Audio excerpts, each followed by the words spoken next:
Você gosta tanto de receber dividendo, por que você não investe em fundo imobiliário? E Petro, que eu vi que você já fez alguns vídeos no canal, você tá de olho. Qual que é o momento que você olha, não, isso aqui tá barato que vale a pena eu entrar? E na tua visão, focar numa carteira 100% previdenciária no Brasil, faz mais sentido do que ficar procurando empresa de crescimento?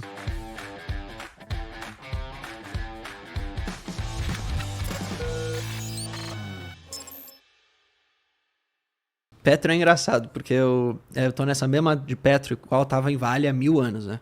Então já deixei passar vários pontos de entrada interessantes, inclusive ali a 22, no ano passado. Ano passado? Não, em janeiro do ano passado.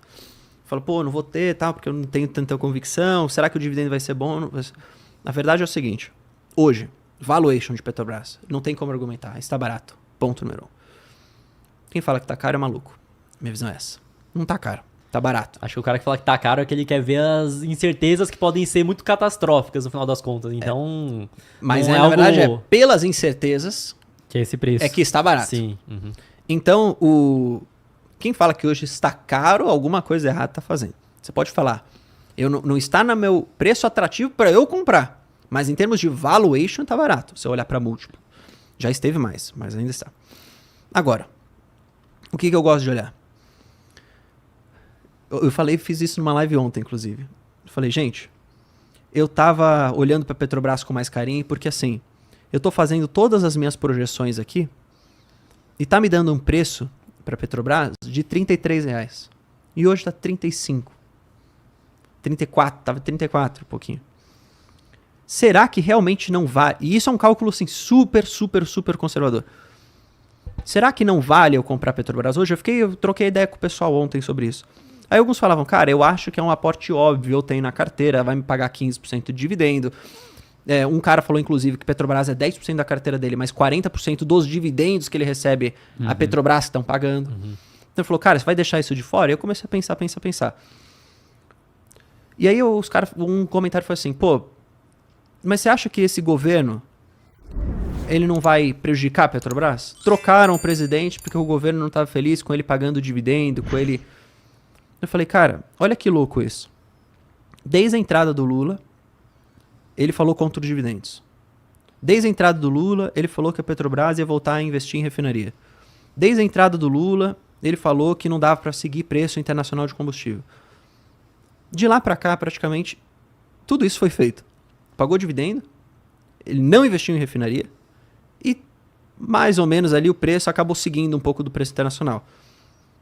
O que isso começa a me mostrar? Que apesar do Lula falar, na prática ali, quando os caras olham, eles não conseguem mudar muito. Essa é um pouco da impressão que eu tenho. E mais do que isso, num governo que o cara tá insistindo tanto em não querer cortar gasto, ele deveria ser o primeiro cara que falasse assim, Magda, pode mandar o dividendo aí. Magda, porque é a nova presidente da Petrobras, faz essa porra pagar um caminhão de dividendo, porque eu preciso dessa grana, porque eu não vou cortar gasto. Eu não tenho como cortar. Eu não quero tirar aqui as coisas que eu fiz. O que ele deveria falar é cancela a refinaria aí e manda o dividendo. Cancela essa refinaria aí, porque eu quero que você me mande dividendo para eu conseguir continuar gastando. Para eu continuar usando nos meus programas, sei lá da onde. Ele não vai falar isso porque tem uma base que ele tem que agradar. Que é a base contra o lucro, não sei o quê. Só que eu acho que na realidade mesmo, eu acho que parece que o pessoal entendeu o que eles precisam. É a impressão que eu tenho, porque não mudou nada até agora. E aí olha que louco, você olha pra Magda, que é a presidente. Você pega uns tweets antigos dela lá de 2016, sei lá. Não, a gente é contra o dividendo, tem que investir em refinaria, dividendo é coisa de maluco, não tem que ficar... Dividendo é pros ricos, não sei o quê. Aí você vê a primeira entrevista da mulher. Não, nós vamos pagar dividendo sim, é uma empresa lucrativa. Eu digo pra vocês que essa empresa vai dar muito lucro, ou seja, vai pagar dividendo. Dá pra conciliar, ela falou, né? Que dá pra conciliar os dois interesses. Ela falou, só vou investir em refinaria se realmente der resultado. Aí eu olhei e falei, cara, aparentemente esse pessoal fala da boca pra fora, mas quando chega lá, não vamos ver, ele percebe que ele precisa daquilo e que não tem como inventar moda, entendeu? E aí, como tem tanta incerteza no mercado quanto a isso, eu tô achando que o preço tá ficando muito atrativo. O que eu falei ontem pro pessoal na minha live fechada e abro aqui pra vocês, pra todo mundo. Se chegar em R$31, que é o menor dos preços tetos da minha conta, da minha projeção que eu fiz em Petrobras, eu vou comprar. Aí eu vou direcionar um aporte e vou comprar. Chegar em R$ 31 ou menos. Até lá, eu vou ficar nessa aí. Sempre dúvida aqui, será que eu não compro ou compro? Mas eu acho que tá ficando atrativo. E eu acho que o pessoal tem que olhar com carinho. E outra coisa, eu não acredito que esse governo vai ficar na próxima eleição. É o meu chute, tá? Também acho que é improvável mesmo. De acordo com a impopularidade que tá ocorrendo até com quem votou, com quem gosta. O meu chute é que esse governo não fica no próximo. Chute. Não sou analista político, não sou nada disso. E se esse governo não ficar, e eu acho que vai ter uma guinada a um governo muito parecido com o governo passado, em termos de olhar para as empresas e tal, quem compra agora vai receber 50% de yield ano que vem. No próximo governo. Eu acho, tá? É a minha opinião. Mas é chute. Isso é chute. E aquilo, né? Você até comentou que na tua carteira commodity é por empresa, né? Que não passa de 10%. É isso. Então, mesmo que você vá comprar, ainda tem essa questão para se proteger. Exato. Então eu não vou ter 50% em Petro. Vou ter no máximo 10%. E não vou começar com 10% de uma vez, né? Vou comprar um pouquinho de Devoid. Vou dar 1% em Petrobras. 2%. Aí eu vou aumentando. Então, eu diria pra você, eu não tô comprando ainda. Mas se tudo der certo, eu compro.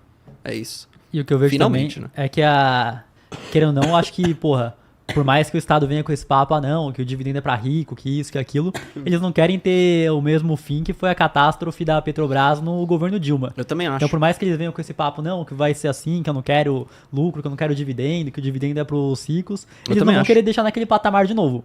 Porque já viu que deu merda lá, vai arrumar outro lugar pra vai dar. Pensar, porra, eu também se eu fizer merda novamente na Petrobras, mesmo a galera que teoricamente aplaude esse discurso aí, não vai gostar também, vai ser ruim pro Brasil, inflação história de novo, então não tem como quererem fazer uma merda tão gigantesca quanto já foi no passado, né? E o mercado tá basicamente precificando isso, se for ver, então tem esse ponto que acaba sendo bastante interessante mesmo, em relação a Petro.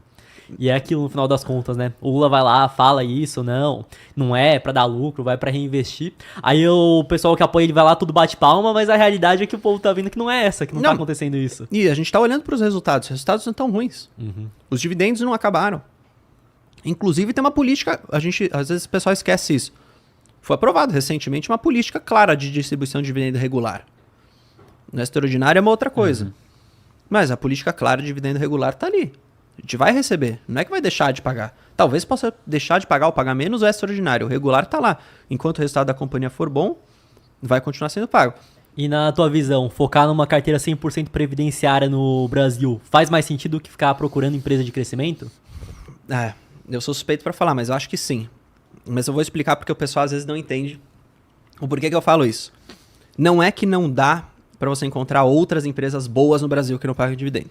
Existem outras empresas boas que não pagam dividendo. Vamos citar aqui, por exemplo, uma Priu. Uma VEG, por exemplo. Uma VEG. Não pagam um dividendo atraente para você ter uma carteira previdenciária. Mas são boas empresas.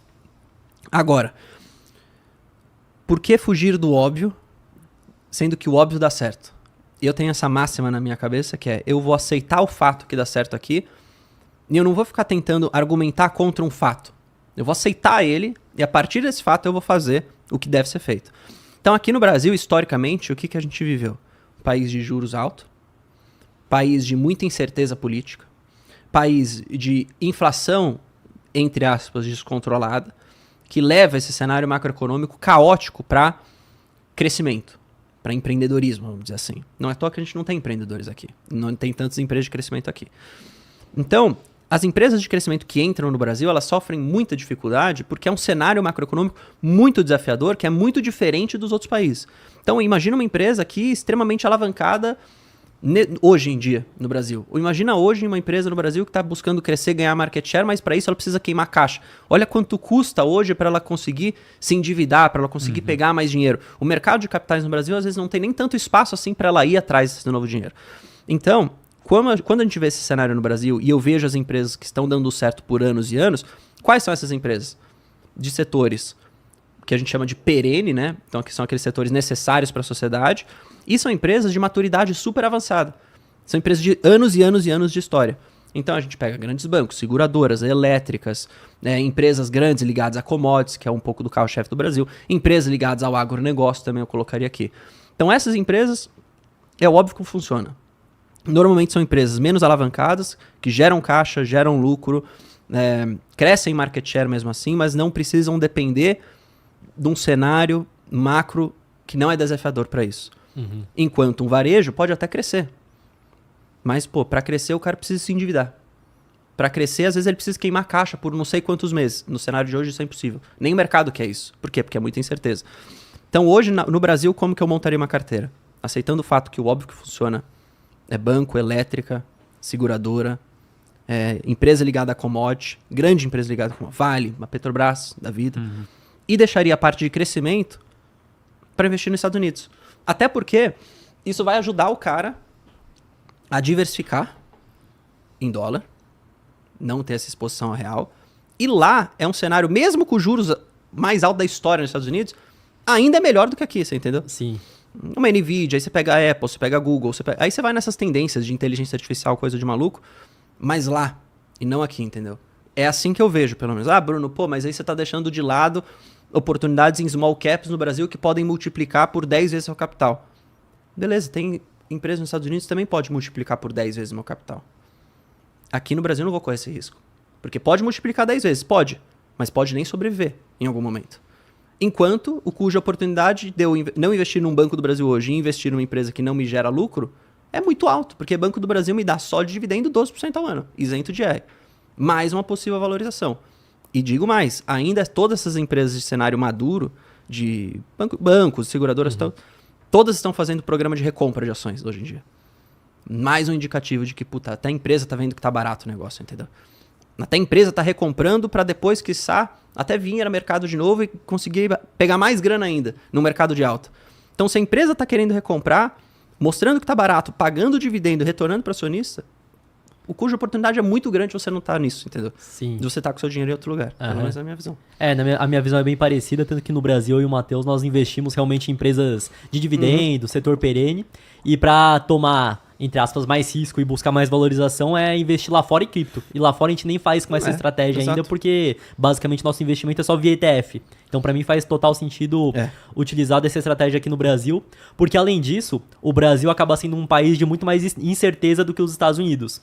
E a partir do momento que você pega uma empresa que você compra abaixo do preço teto, você pega um Banco do Brasil, já sabe que vai receber mais de 10% de yield, mesmo que ela caia, você ainda tem o dividendo para você conseguir recomprar, você tem essa segurança. Exato. Agora você vai pegar uma empresa de crescimento e, sei lá, ela vai ficar 2 anos de lado ou caindo e você não tá recebendo nada, sua incerteza, o seu psicológico fica muito mais abalado do que quando você tá lá recebendo um dividendo que já é alto ainda. Concordo. Por conta. E eu acho que a questão do dividendo é interessante, que ainda mais aqui no Brasil que tem a questão fiscal também, que você não tem que pagar imposto, mas mais também da questão do momento de mercado da empresa, realmente como eu posso dizer, da maturidade da empresa. Então é uma empresa que, para pagar dividendo, ela tem que ser capaz de ter lucro para conseguir pagar esse dividendo.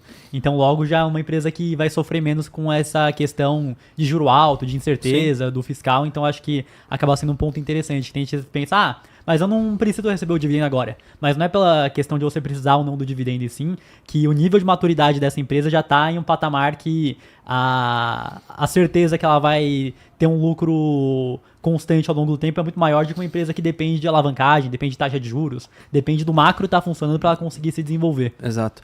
Você gosta tanto de receber dividendo, por que você não investe em fundo imobiliário? Eu recebo.